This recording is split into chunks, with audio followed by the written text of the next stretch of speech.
Clap your hands and stomp your feet. You're listening to the Clap Your Hands podcast, hosted by Eliot Parks and Kyle Newbeck. Here they go. Hurdle first. I was going to say, so you say what the return for Harden could be. Last time we recorded, it was, I believe, on the day James Harden asked for a trade. And I said, look, he's gone. There's only a 5 to 10% chance he's back. You have to get him out of here. I've changed my opinion on that, both on the percentage he's gone, but also what it would be like if he came back. It has been a week since we recorded. So let's start with, let's talk about James Harden and the potential return, if there even is one for him. I think in the last week, a lot has changed. The trade has not happened. It got past the July 1st deadline of where it would have potentially been more advantageous for them to trade James on that day. There's almost no new rumors about teams interested in him or anything like that.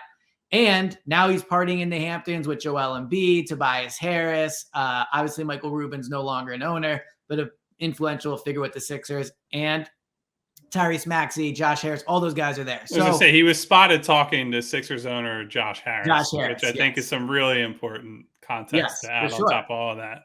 And the guy that the guy that bought the Michael Rubin stock in the team was also there. So a huge Sixers contingent nonetheless.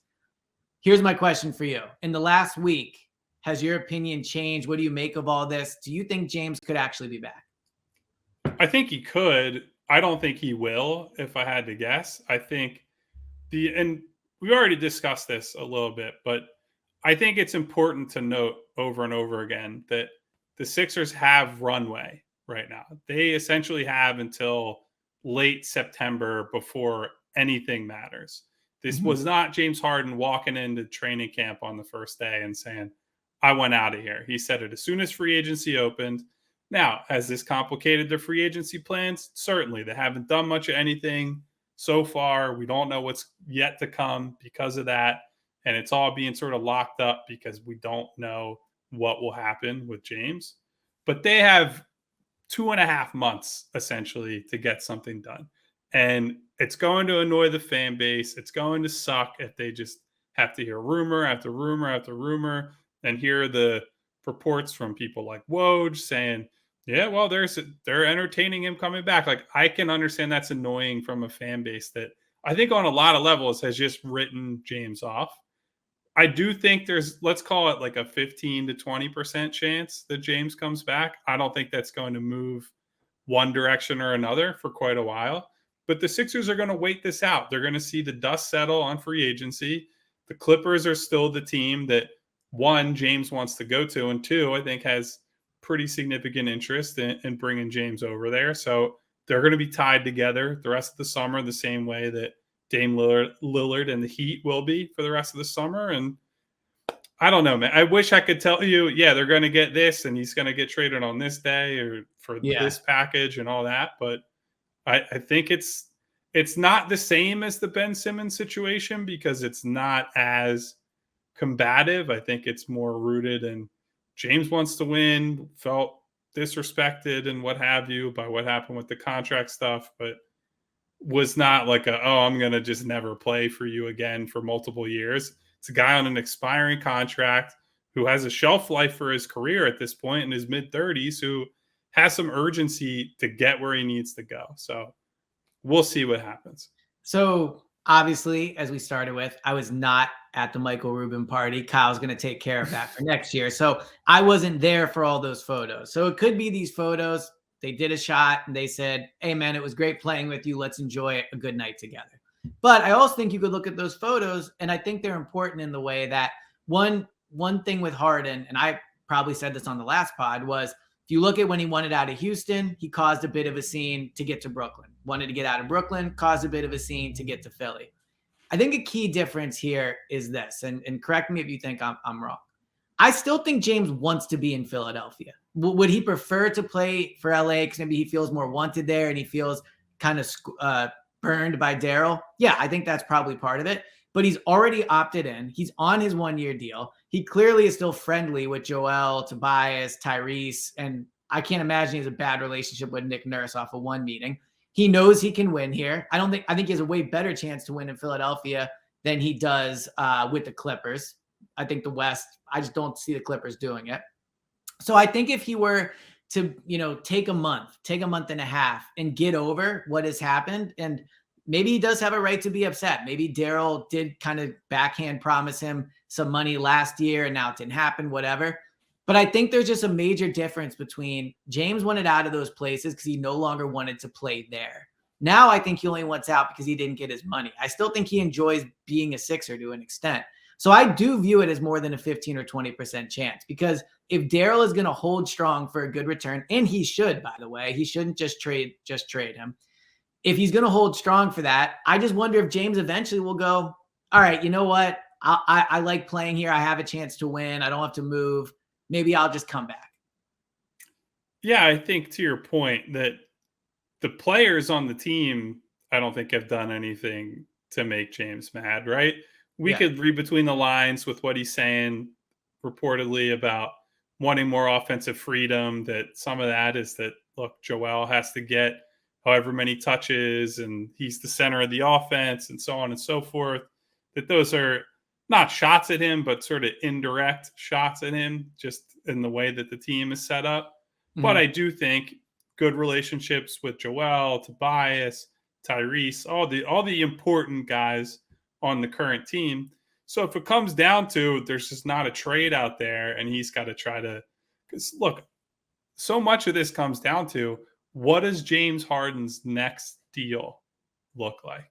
Because the decision to opt in now puts him in a position where he can't really afford to just not show up and put on, like, as people have been joking, put on the fat suit and show up to training camp. And I know that it's a credible threat, and we've gone over that with Harden, that this is a guy you take seriously when he says he's not happy and doesn't want to be somewhere, because he's shown multiple times that when he doesn't want to be somewhere, he'll force his way out. But I think it's important in both of those two situations. Houston, you could say he ran out of rope there. The team was rebuilding, like clearly transitioning into the next phase that he didn't want to be part of. And in Brooklyn, there were very visible and obvious issues with Kyrie Irving, specifically his commitment to the team and winning and what have you. And I mean, his willingness to go to Phoenix and play with Kevin Durant that was reported earlier in the offseason, that suggests to you that was basically only a Kyrie thing, right? That him and Durant are still on pretty good terms, all things considered. So a lot of the prior issues have been connected to a player or multiple players, where that's not the problem here. And so if you do run into a situation where the offers aren't there and you take this into camp, I think Joel, maybe Nick Nurse, maybe Tobias can at least get him to say, I'm going to do what I can while I'm here, while they continue to work on stuff in the background.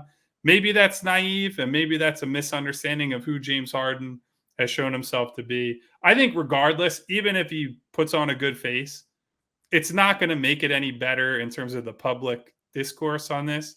I think people are so sick of him, not just around here, but nationally, that it's going to be a constant story. And I think that's where it'll get exhausting, that the players try to put on a good face and say, we're not thinking about Ben Simmons and this and that during that whole season. But it's human nature, man. When you're getting asked the same questions about the same person who's not even playing for the team over and over again, that wears on you. And eventually it just, there's only so much you can take. I think a key difference with the Ben Simmons thing was, and I know he was there for a few days, but he wasn't really around the team. And again, correct me if I'm wrong, you were covering it. Like, it wasn't, I know he was, I guess, in the weight room and things like that. But I think if James came to training camp, James would play. James would be on the court. James would be playing in the game. So I think that would be one major difference. But I also think another difference is, so let's say Lillard gets traded. My guess is if Harden's going to stay, there will be some type of like tweet, or, maybe you'll get the report saying like, hey, they've mended bridges. They're back. They're going to play together next year. I just don't really envision a world where they go to training camp. They're in Nick Nurse's first training camp, and there's still reports every day about Harden potentially coming or going. I think if he is in, and my guess is they're not going to do training camp in Charleston this year, but let's say they do it in Charleston or wherever they do it. If he's there, then I think it's fine. I don't think there will be that distraction that there was with Ben. Now, if James comes back and is still somewhat upset and things go ugly, like let's say they get off to a slow start or he's not happy with his role in the team, that's where I think you could run into some trouble. But as far as the fan stuff and the distraction, like I got news for the Sixers. That ain't going anywhere until you get out of the second round. I talk to Sixers fans on WIP. You do on Twitter or our new Blue Sky profiles. They are mad. That is not going away. Like that, you can trade James, you can do whatever. The total reaction to this team is going to be, you guys are losers until you get out of the second round. So while I do think sometimes fan opinion should be taken into consideration by teams to an extent, like the Sixers can't do that here because they are not winning anybody over until they get out of the second round. I agree with you, but I think there's a distinction between they're going to get skeptic type questions about their play regardless. It's different to be like if James is pitching a fit or doing whatever and trying to get himself out of there, derailing the team, however you want to frame it. Getting asked about that every day and do you think that the team should trade him? Do you want this to be over? What kind of player do you think you guys need? Like those are questions that those guys frankly don't really want to answer and have to talk about. And not that they want to answer a lot of different questions that are putting them on the spot like that, but I just think that's a different brand of annoyance that these guys don't want to have to deal with. Well, again, this is all so far off. We are again 2.5 months, if not more, away from any of this really mattering when James would walk into camp. I do think, to your point about I think it could at least go for the next month. Like I don't know what the urgency is. Right. If you're for example, if you're the Clippers, what's your urgency to get something done now? If anything, they want this to run as close to training camp as possible, because if James does come in and start fucking shit up and saying, fuck this organization, I don't want to be here, Joel Embiid's a loser, Daryl Morey promised me money under the table, whatever it is, the only person that gives an advantage to are the teams that are looking to acquire him. So the Clippers, maybe the Knicks. If the Heat, for whatever reason, don't acquire Dame Lillard, maybe Miami. Anybody that wants to acquire James could just sit here and look at it like a ticking time bomb and say, well, we don't need him to be on our roster in late August. That doesn't make a difference to them, right? So I think the motivation on the outside is to take this as long as possible, because then you might get him at a real bargain rate compared to now where Sixers are still asking for a high price. It probably won't get met, but it might get closer to that because there's at least some theoretical competition. But the tough thing for the Sixers is they're kind of in a holding pattern. Like they're losing guys. They brought in Pat Beverly, which we can talk about. But Harden feels like a massive thing for this team in terms of figuring out the rest of the offseason. So do the Sixers really want to go till whenever training camp starts and then trade Harden the day before? That feels like not a good situation for this team overall. So I think the Sixers, if they're willing to hold it out that long, at that point, and again, if Harden throws a fit, maybe it is what it is. At that point, I think their heels would be dug in even more of like, no, we're not trading this guy. We just went a full offseason with this. Well, that's kind of the problem, is that I don't know that they're ever going to have full leverage in this situation unless he truly shows I'm willing and want to come back on some level. All the options are bad, because if you just let it go right now, we're seeing some of the consequences of that. They're not making moves, right? Because you can't know what you're going to get back for James. I mean, you can know what the offers are. And I would say they probably know at this point that if they were to trade him tomorrow to LA, for example, you're not getting a star back. You're probably getting multiple role players back and picks back and that sort of deal. And so you don't want to fill out your roster and put guys on guaranteed deals. And then in 2 weeks, you make a trade and you wake up and say, well, now we got to cut this guy, or we got to let a young player go, or whatever they have to do to make the roster space. So they're kind of paralyzed right now because of that. And then they could get put over a barrel again in the fall. Like, this is not, I don't think, a great position for them to be in. So really the only way out is for there to be a concrete sign from James himself that, yeah, coming back here is acceptable to him. And so that's why I think it could take a while, because that's going to take real work. That's going to take him and Daryl Morey getting into a room, getting on the phone, whatever it is, and having some serious conversations, because it certainly seems like between James and his representation, they have beef with how all this was handled by the front office and so on and so forth. And so that has to be hashed out. You figure out, okay, what's the path forward from here? And even if it's just PR spin and you just say it, even though you don't mean it, there has to be some sort of convincing move or statement from Harden for them to create real trade leverage, if that's what they're trying to do. Yeah, again, to bring it back to Ben, when Ben was here, his issue was with Joel, and it was with Doc. It was with people that he was interacting with on the practice court. And I know Daryl's around the team, but Daryl's not in the huddle. Daryl's not in the locker room, during meaningful moments. So I think you could get over that quicker. I do wonder, and I'll put my tinfoil hat on here. Like, is there a chance Daryl played this perfectly, where he got James Harden to opt in? The only thing he has to do now is smooth over that relationship, which seems frankly a lot more doable than other stars that went out. And then he's got Harden on a 1-year deal. He's got him and Tobias expiring. It's like if they can get Harden to be in a good mood about this and come back, this kind of worked out the best you could have hoped for. Well, having Harden on the short-term deal is great in a lot of ways. Having him on a short-term deal where he's actually pleased to play for your basketball team obviously would have been get over it. the best outcome. Am I underestimating how mad he is? I just think this seems so easy to get over. Like, he's locked in on the deal. He's not going to get the money in LA. In theory, yeah. But look, if I knew what drove James Harden, we wouldn't have spent months talking about if he's going to go to Houston. Maybe we'd be at the white party if you were friends with him. Probably not ever going to be friends with old Jimbo if I had to guess. I don't see that happening. But look, man, you never know what's going to happen here. I think they're going to play this out as long as it needs to in order to either maximize the return or get James back, and we'll let the chips fall where they may.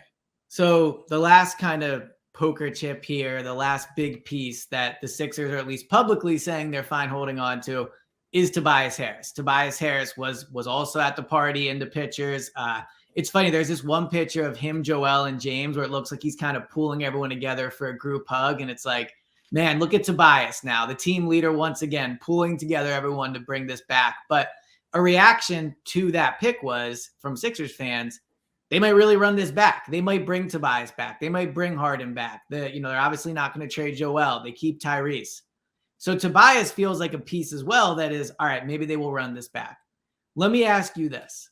How real do you think the Sixers' threat is of running this thing back? Do you really think they are willing to do so?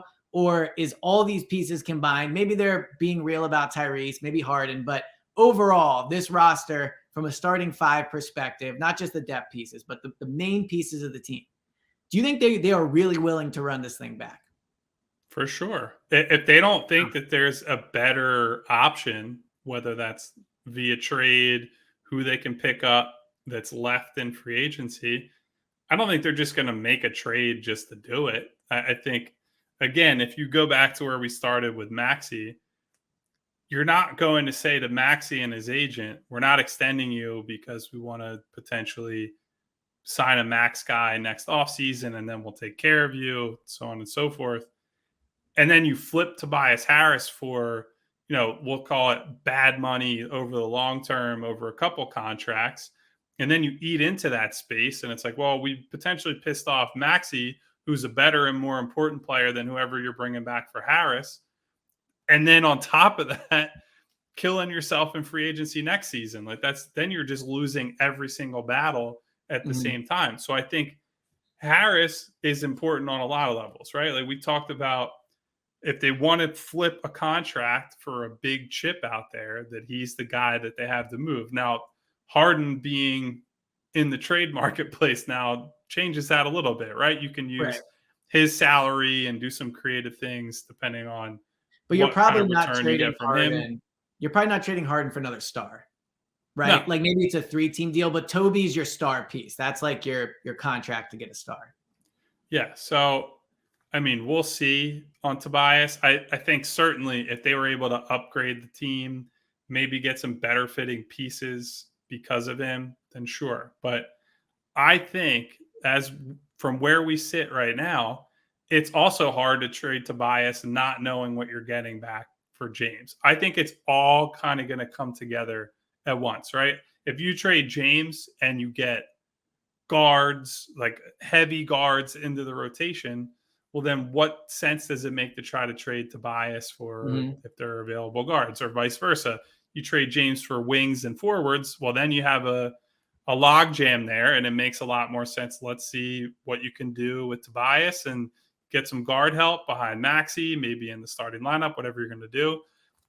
The James Harden ship and what they do with that essentially controls the entire rest of the offseason and the roster building situation. And we haven't really brought up his name to this point, by the way. So much of this depends on what is Joel Embiid going to be happy with. And I'm not saying that he's in these front office meetings or anything of that nature, but I think it's important to note that if you were to trade James Harden, who we'll say he's $1 and you're turning him into, one quarter and a few dimes, Joel Embiid has to be okay with that. He has to be willing to say, yeah, we're going to take on expiring contracts and role players and essentially just kick this season and hope that Maxey makes a big jump in the hopes that free agency is helpful next offseason. Because otherwise, you could be looking at a situation where at Christmas they're under 500 or they're not good enough. And Joel looks around and is like, what the fuck am I doing here? And that's kind of the big thing. And so that's where I think they need to really turn their attention to throughout this offseason, is not just what are we getting back for Harden, but also is what we're getting back from Harden going to appease the guy who really matters to this organization. So it's my fault for not starting with this. We got to talk about the Watcher tweet, right? I mean, that is what you're talking about. The tweet from Joel Embiid. To me, it's pretty obvious. Like, it's a I'm watching what's going on here, do something type thing. But what did you think of the tweet? Well, I enjoyed all the people who were like, it's a show on Netflix. I know. It doesn't mean anything. On. And I was like, you guys are, Joel has tweeted how many times in the last, here. I'll pull up his feed while we're on the podcast. Yeah, I think we can talk about 3 times. Yeah. There's a Tour de France one that he had, which I think is obviously just about the Tour de France. So Tour de France earlier that day. And then the last one before that was when he won MVP and lifted the trophy on May 7th. Yeah. And you guys are telling me, as the Sixers are sitting around in free agency and all this is happening, that Joel is watching a Netflix show and that's what he decided to tweet about. I don't think so. So, all right. So what do you think of the tweet? It's interesting. I don't know what to make of it because there are all kinds of inside jokes and nicknames and various things that could be referring to. He's watching Harden or he's watching Morey or whatever it is. But the fact that he was just sending one of my favorite tweets of all time is there's a guy that described how different NFL players at different positions tweet. And it's like the tight end says derp and the wide receiver says your enemy is behind you holding a knife and just like weird cryptic shit. And so Joel tweeting like a wide receiver does, I got a real kick out of that. It makes sense for Joel. I can't tell you what I would make of it at the moment. I just think it's notable that he's saying things that are saying things, but are not saying things at the same time. Well, and this is what at times has frustrated me about Joel, when he tweets something that is very clearly for attention in the way of like, there's a message here. And then afterwards he's like, oh, I was just watching The Watcher on Netflix, which is probably what he'll say when he's asked about this.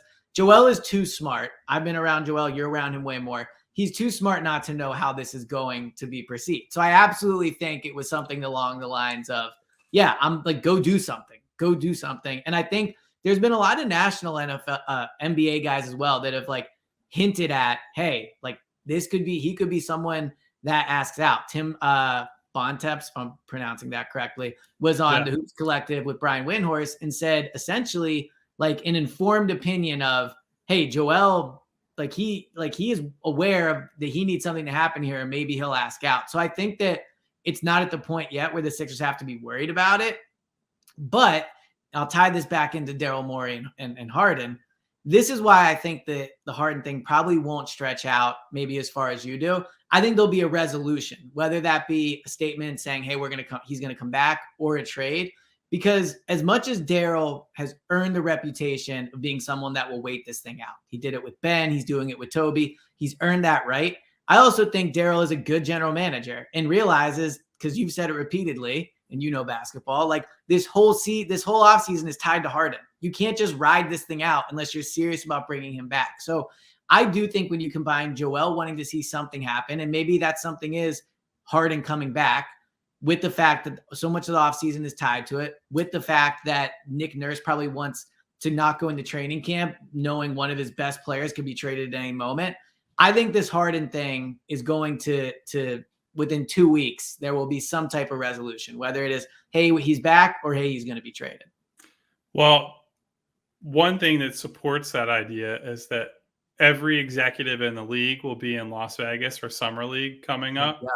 And so there are a lot of opportunities for people to get into small rooms together, sit at the blackjack table together, wherever you want to potentially construct a deal and, kind of figure stuff like that out. So there will be a lot of discussions in the desert in Las Vegas, and we will see if anything comes from that.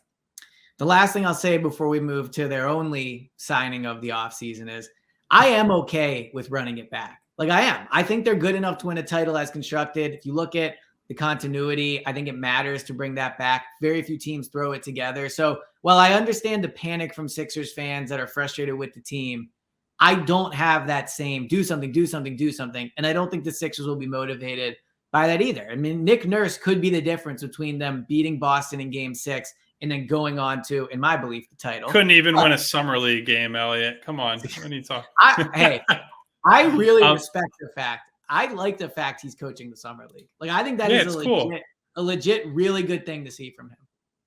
I don't know if he's going to coach in Vegas or not. They left that open to there might be another person steps in at that point. But yeah, I think at least especially in the case of somebody like Jaden Springer, who I think there were a lot of people around here who were like, Doc never gave him a chance and things like that. So for Nick to at least go to Utah and be like, hey, I'm going to spend some time with this kid specifically, and certainly the rest of the guys, but a former first round pick who's still young, who might be, competing for rotation minutes at some point.